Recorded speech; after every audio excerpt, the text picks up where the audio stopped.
Welcome back to the Nikki Clarke radio show on wearehotline.net. And on the line with us right now is a very special author. She's a speaker, and she's also a teacher. Please welcome LORAINE REGISFORD to the show. How are you doing, LORAINE? Good. Thank you for inviting me. Wonderful.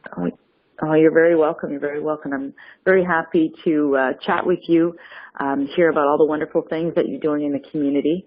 So let's talk about your background. When did you get started in what you're doing now? Wow. Well, as you mentioned, I'm an author, a speaker, and a teacher. And I want to add in there a mom, family person. Yes, very important. You know how many children do you have? 3. Yes. Okay, good. Yeah, good. And they're all adults now. So I'm in the second half of my life, as they call it, the second journey, where, my children are adults, so where I'm no longer a parent, but I'm more a coach, where, when they ask my advice, and then I give them advice as well. And because of that journey, because of the many different things I've done, I have learned a lot, not a lot and everything about life, but a bit more insight into life. My background is in the human services. I am also a teacher as well, elementary, high school, and I've done some education in terms of politics and public administration as well. So I've got a varied experience, and I'm a lifelong learner, so that's helped me to get a good grasp or a better grasp on the issues of life. Yeah. Okay, fantastic. And tell me a little bit about some of the services that you offer. Well, I operate a program, a business called Life Matters, and basically what we do is we offer life coaching, facilitation, training, and counseling. That's such a huge area, and what's wonderful about being able to be in the helping services is, as a community, as people were so much more receptive to that. I remember many years ago when you would speak to someone about being counseled, or whether someone was actually being counseled, a lot of times they didn't want to tell their family or friends. But now people are more open, and they acknowledge, when they need some support or help in an area. And so it's wonderful to be able to help people and to offer some guidance in their lives, in their life journey. I think that reality TV has also helped to open the door to people feeling it's acceptable to say, hey, you know what, there's something going on here, and I need someone objective to help me through this time of my life. So that's one element of what we do. The life coaching is more of a how-to for people who are not necessarily concerned about the why, meaning why they're in the place they're in, but more when they have a goal, a specific goal that they want to achieve, and they need someone to help them to meet their goal and support them through that process. And the counselor, of course, is more about the why, and when people are going through a transition in their life or having some difficulties, and they just need help to move forward. And so we offer that as well as training for organizations and individuals in different areas, whether that is the individual would like to get customer service training, or the organization has a specific need, and then they would approach us, and we would design a special training program based on the organization's needs. So we offer a variety of things, whether it's to an individual or to a group. What's unique, too, about what we offer at Life Matters is the seminars on Find Your Joy. And that particular seminar came out of my own personal life experience, where I was going through a very difficult, challenging time. And a good friend of mine said to me, well, what makes you happy? What brings you joy? And really, I couldn't think of anything. And, as a wife and a mother, and when you're helping or in the business of helping others, often you don't really think about yourself or what makes you happy or content. And that started the Find Your Joy seminars, and it's a series of workshops where we begin to explore with the individual different things that can help them to define what makes them happy, helping them to resolve some difficult areas in their life. It's basically a self-exploration, and we do that through either dream book development, which is very similar to vision boards. I don't know if people are familiar with that, where you sort of map out visually where you want to be in the next 5 to 10 years. We do life mapping, and we also do the Find Your Joy, as I mentioned, which is really looking at yourself and your interests and the things that make you happy. And finally, we do one on Rewrite Your Story, and that's important.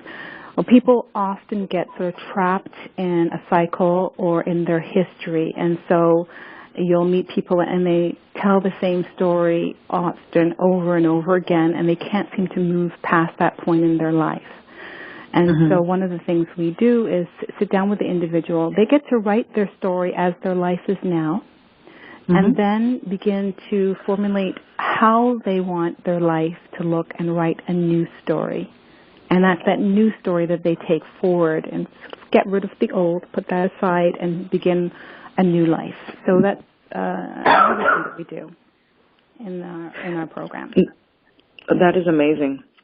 That is really amazing. And I like the point that you bring up about finding your joy, because very often, you know, you're moving around in life and you're caught up in so many aspects of just everyday life, of just making, you know, managing your family, managing work, and then you very often forget when to laugh or how to laugh, or what it is that, you know, made you that fun person. And it's good to come to, you know, recognizing that is a very important part of being alive, that you have to be joyful.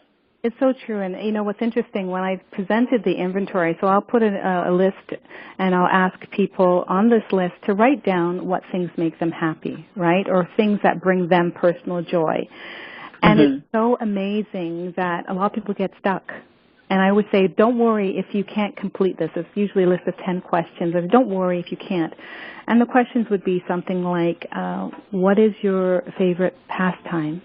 What you enjoy doing alone, right? What things, when was the last time you had a really good laugh, and what were you laughing about?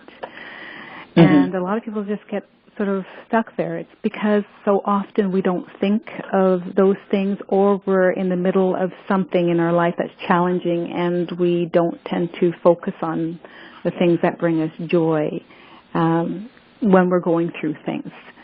And so the purpose of this is not only to build a chronology of the things that bring you joy, it's for you to reflect on those things. And so in those harder circumstances or times, you have something that you can go back to and say, okay, I can't really do anything about the situation that I'm in right now, but, you know, this makes me happy, so I'm going to go there and I'm going to do that. Because as we know, scientifically and health-wise, that when you're in a very negative space, it does affect your body, your mind, and your spirit. And so it's really important to reflect on positive and good things, even though you may be in a challenging time in your life.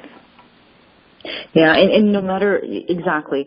I'm going to echo that whatever space you're in, you have to manage, you have to take care of yourself. You have to be in that right place. Yeah. That's so important, and I'm learning those lessons myself.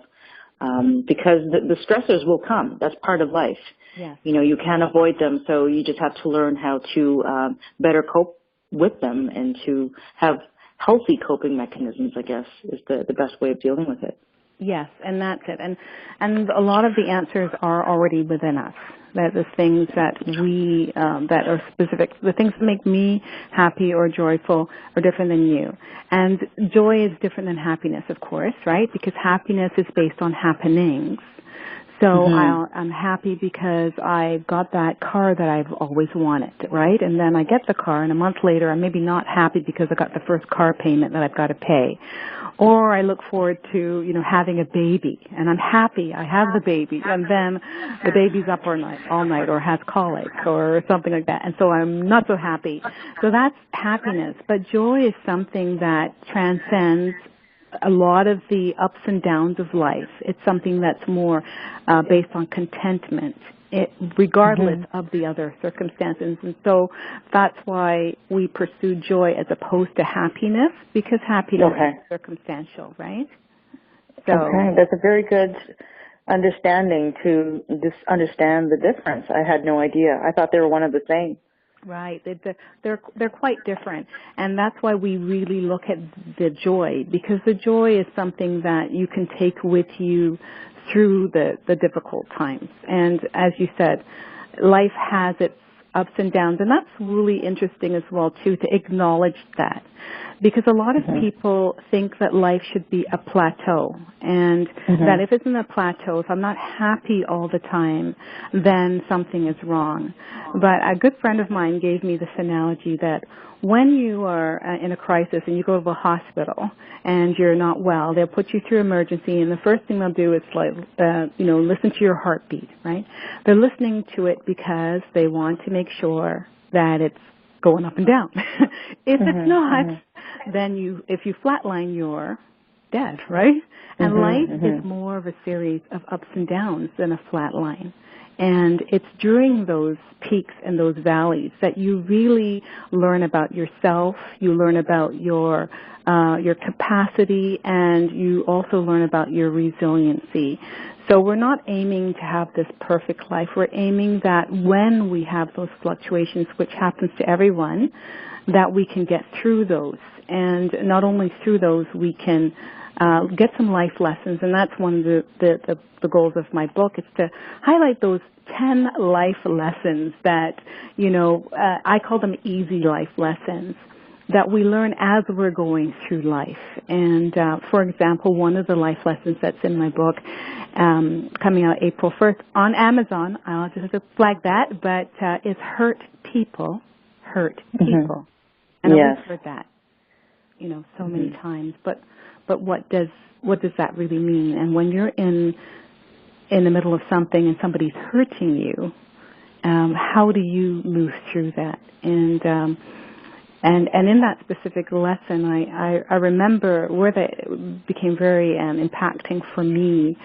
I was watching Dr. Phil one time, and Dr. Phil was focusing on a woman who was very controlling. And she was controlling her husband, specifically about mealtime. So he couldn't get up from the table. He couldn't go in the fridge. I mean, it was bizarre. And, he had his own story, too, as to why he would allow that. But this was really about her and why she needed to control to that extent. So Dr. Phil had a bit of a one-on-one with her, and he was asking her why she needed to control. And she said, well, I like order and I like organization. And he said, no, well, tell me, there's something about these meal times. So tell me about the meal times when you were young. And she began to describe that her father was very controlling. And if I remember correctly, the children and him, they were allowed to eat, but the mother wasn't allowed to eat. She had to wait until everyone was finished, and it was very emotionally abusive. Anyway, he went on to ask her, how did she feel about her father? And she said she didn't like him because of what he did. And he said, well, how did you feel about your mother? She said, I hated my mother. So, why? Okay. So that's interesting, right? Because, obviously the father is the perpetrator and the mother was the victim. And she said, well, I didn't like my father because of what he did, but I hated my mother because she allowed him to do this to her. Wow. And so he said something very profound, and it resonated with me. He said, well, so in an effort not to become your mother, you became your father. Right? And I call that the oppressed becomes the oppressor. So sometimes as we go through life and we meet people and they're very difficult and they're hurting us. But if you found out their history, you'd probably find somewhere in there that they were a victim and by someone significant in their life. And in that effort to change that cycle, they decided that for them, they needed to be the one to take control of that situation. And often we get in people's way. It's not personal to you. It's just that you happen to be there, and you happen to be the person that's touching their life. And so, in exploring these life lessons that I've learned along the way and shared with others, and being in the human services for 25 years, working with people and social work environment, along with having relationship with family and friends, and you learn these lessons. And so, my book really is about sort of highlighting those lessons, but also like how do you get through it? Like how do you work through it? What do you do when you're in a situation when you're feeling like you're being hurt, or sometimes you're the one who's hurting other people, or your own self-image is an issue. One other chapter is called "You Teach People How to Treat You." True. Yeah, and you teach people how to treat you. And that's about you and a self-discovery about what you think or what you feel, and where did that come from? Why do you feel the way you do? Particularly if you're in a situation or relationship where you feel like you're being disrespected or disregarded. And sometimes, yes, it's that person's issue, but other times it's us and we have to own it, right? Yeah. We're allowing certain behaviors to take place. Yes. So it would appear that we have more control in our lives than we think. There's some of us that might pass the buck and blame others, but we have to really take stock of our own behavior. And that's not easy for some people to swallow, though, when it's been a blame game for many years. And I'm sure this is like learned behavior from childhood. That it's just easy to kind of get comfortable in this style. But once you're ready to make that change, what's it like? It must be very, it must rock their world when they make the shift and realize that they can be empowered. And how do you do that with them? Well, you know what? That's a key word, power. Like shifting the power back. So often in relationships, it's a teeter-totter, right? And so if you imagine those teeter-totters and someone's on the up and somebody's on the down, right? And then, when the power balance shifts, it's like you're on the up and they're on the down. But the ideal is that you're on an equal plane, right? That's the ideal relationship, because you don't want to be lording or, overpowering someone either. I think the first step is really getting a person to find out the why or even the how they got there. And that's a bit of self-discovery as well, too. Because so often we want to play the victim, we play the victim, and we have that pity around it. And so that's part of our story. Remember I said to you, one of the things we do is looking at rewriting your story. And often those stories are victim stories, and it's like, and it's all about what others have done to you, the individual. But once you're able to sort of identify your own responsibility in those relationships and even understand why you took that role on, and often it can go back to your primary relationship with a parent or someone significant in your life, maybe sometimes a feeling of powerlessness based on the dynamics of those relationships. We can often carry it forward. But once the person realizes that that person is just the same as them and that they have equal value to that person, and therefore they have equal right to live and to thrive and to be great and to be treated well, then that power, per se, is just, it ignites them, because then they're able to do so many things, because that oppression, which is usually what happens in those circumstances, has held them down. And then they're able to fly. And my tagline of Life Matters is live on purpose. And that is a statement of being intentional about your life every day, being intentional about what you do and how you do it.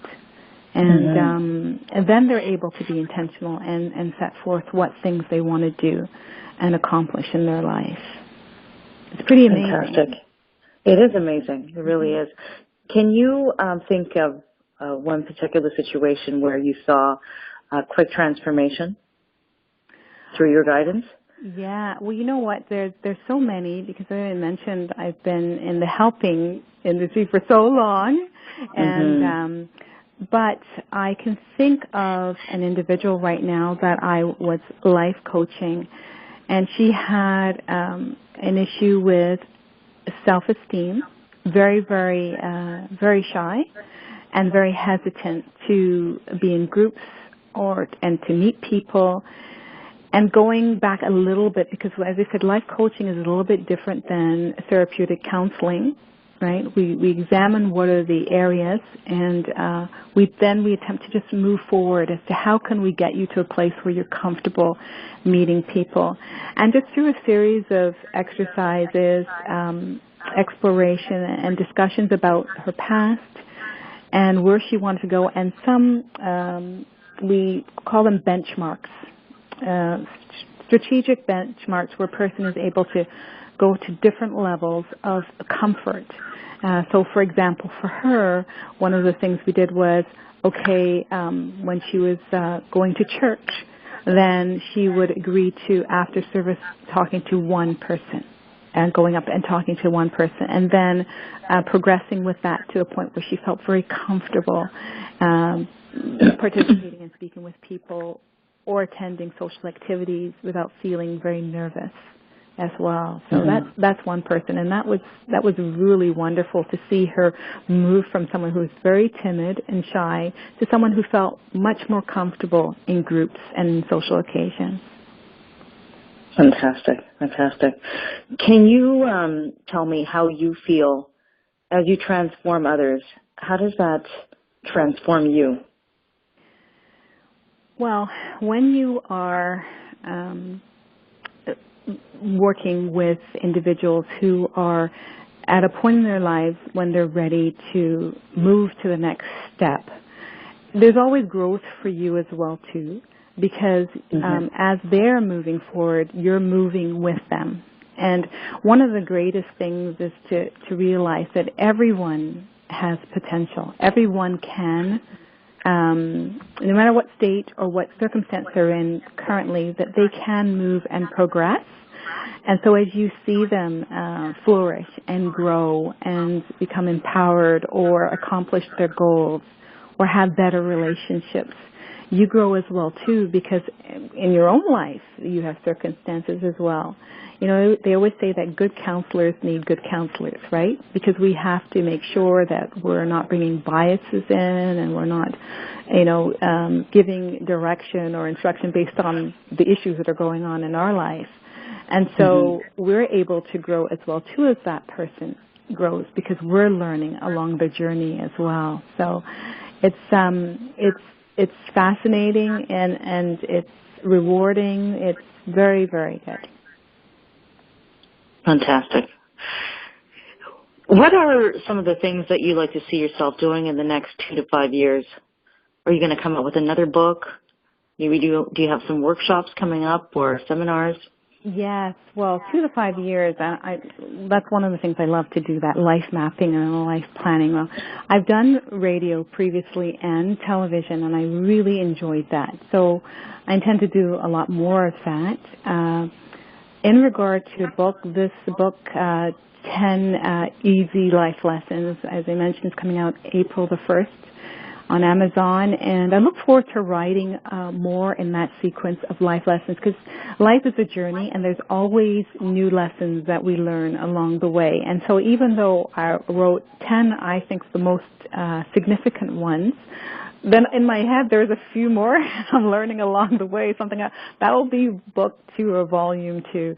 And some of them are very specific to a life circumstances. So I think I would like to continue in that particular area and produce more books in that area of life lessons. Like to see myself working more with women, empowering women to live their best and to their maximum and to their potential. Because I see it, I know you probably heard the analogy of people being in a race, and so we all start out at different points on this track, and we all end at different places, and we don't know how long our own life journey is going to be, but we have a responsibility to live at our maximum potential during that time. And right. so I would love to work with women, specifically men as well too. But being a woman myself, I know that there are some differences, and I would love to do that along with the seminars of Find Your Joy. Being able to do that in different organizations and church groups and even one-on-one, it's been amazing to see people move forward in pursuing that joy and what that brings to their life. Because no one is responsible. I know we hear this all the time, but no one is responsible for your happiness. No one. Yes. You cannot lay that responsibility on someone else because they have a right to their own joy. And so as you see people go through these workshops and they're transformational, then you know that not only their life has changed, but the life of the people around them has changed. Because specifically for those who've always felt that when my husband's responsible for me to be happy, my pastor is responsible, my sister, my mother, my parents are responsible, when they start to own it, then they begin to truly live, right? Absolutely, absolutely. And that is really important to know because so many people believe that, you know, when you're single that your partner is going to complete you when you should have come to the union completed. And they're just there to enhance what's already there. You know what I mean? And that's very, very important for, I think, people to understand that happiness is your choice. Well, you know, it's that Jerry Maguire movie, right, where you said Tom Cruise saying, "You complete me," right? Yeah. And we know that in good relationships, as you said, you come complete with something to offer, right? Exactly. Not with, something where someone has to help you through it or social work you through the relationship. Through the relationship, yes. See, it's not good for them, but they also for you, because when you get well, you start to resent that person because they still think they need to social work you, right? Exactly. Well, I'm good now. Now leave me alone. So. Now leave me alone, No more counseling, thanks. That's fantastic. You know what? I've learned so much from you in this moment that you've given us to chat about, life matters. And I'm really, really happy for that. And I'm sure many listeners that are just dying to know how to connect with you. How can they do that? Wonderful. Well, they can reach me at www.mylifematters.ca. And as I mentioned before, we do counseling, life coaching, specialty workshops.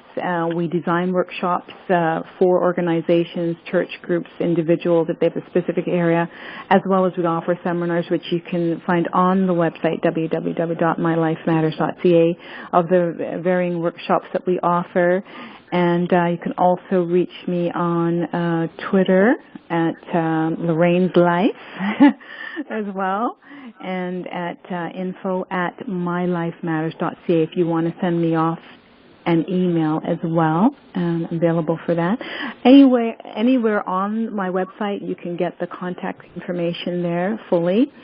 And once again, I wanted to promote the book, 10 easy life lessons, and that will be out on